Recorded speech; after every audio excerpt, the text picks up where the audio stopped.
There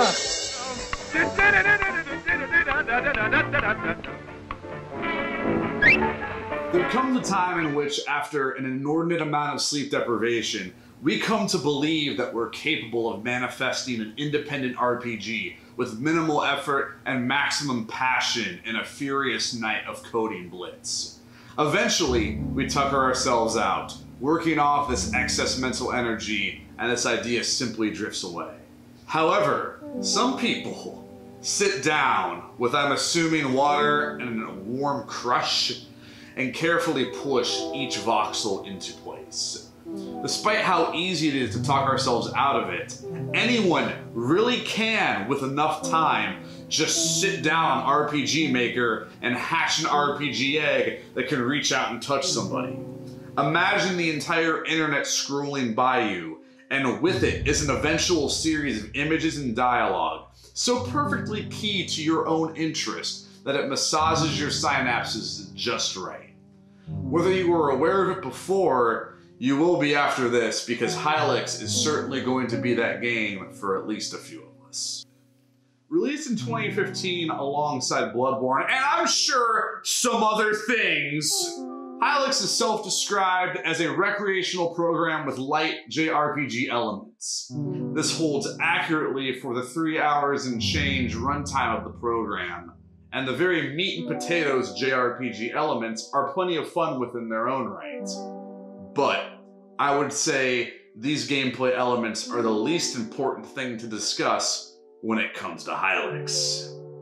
The world of Hylics is a brain salad of wild claymation explosions, set within the simultaneous backdrop of ancient ruins, a sprawling desert, outer space, and more. It's 1973's fantastic planet meets Earth's The Bees Made Honey in the Lion's Skull.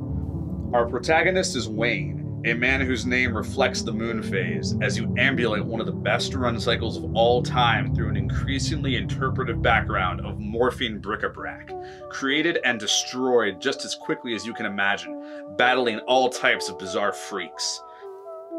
The hands which cast spells of twisting meat at droves of hungry animals feels like something out of a PG-13 Cronenberg game. Dynamite explodes with the force of a nuke. Microwave burritos are thrown like javelins. Nothing looks safe to stand on. It's a world invested in the more frightening parts of Dr. Seuss's archaeology.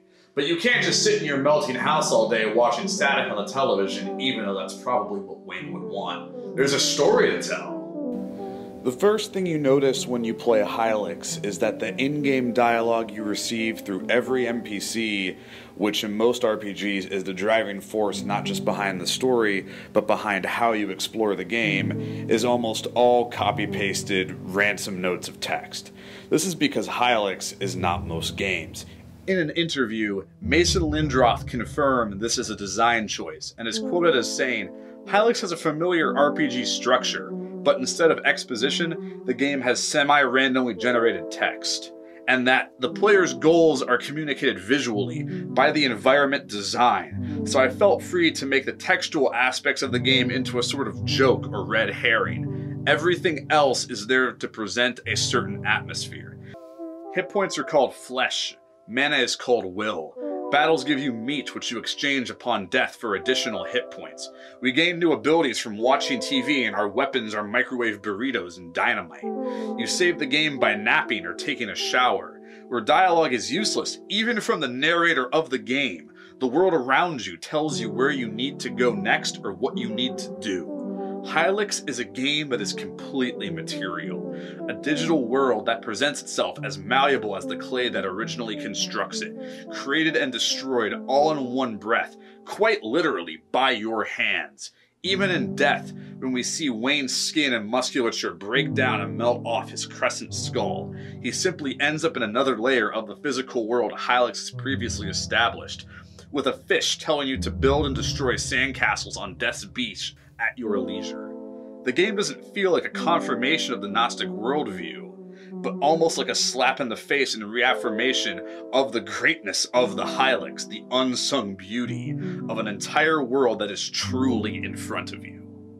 the creator Mason Lindroth took photographs of drawings and clay models he made for Hylics, and it really shows a lot of personality coming through with that. It's a lot like how with the original Doom, they made clay models to then build the monsters in the game using that as a visual reference. The game translates so well through the visual medium. Not to mention, this game is only $3, and there's 3 hours and change in some content. It pretty much pays for itself. There's nothing else like Hylics out there right now. And guess what? There's a sequel coming, Hylics 2. That Mason Lindroth has recently announced, and it just looks bigger and better than it ever has been. Get ready for Hylics 2 and go play Hylics 1. You do yourself a great service. Here.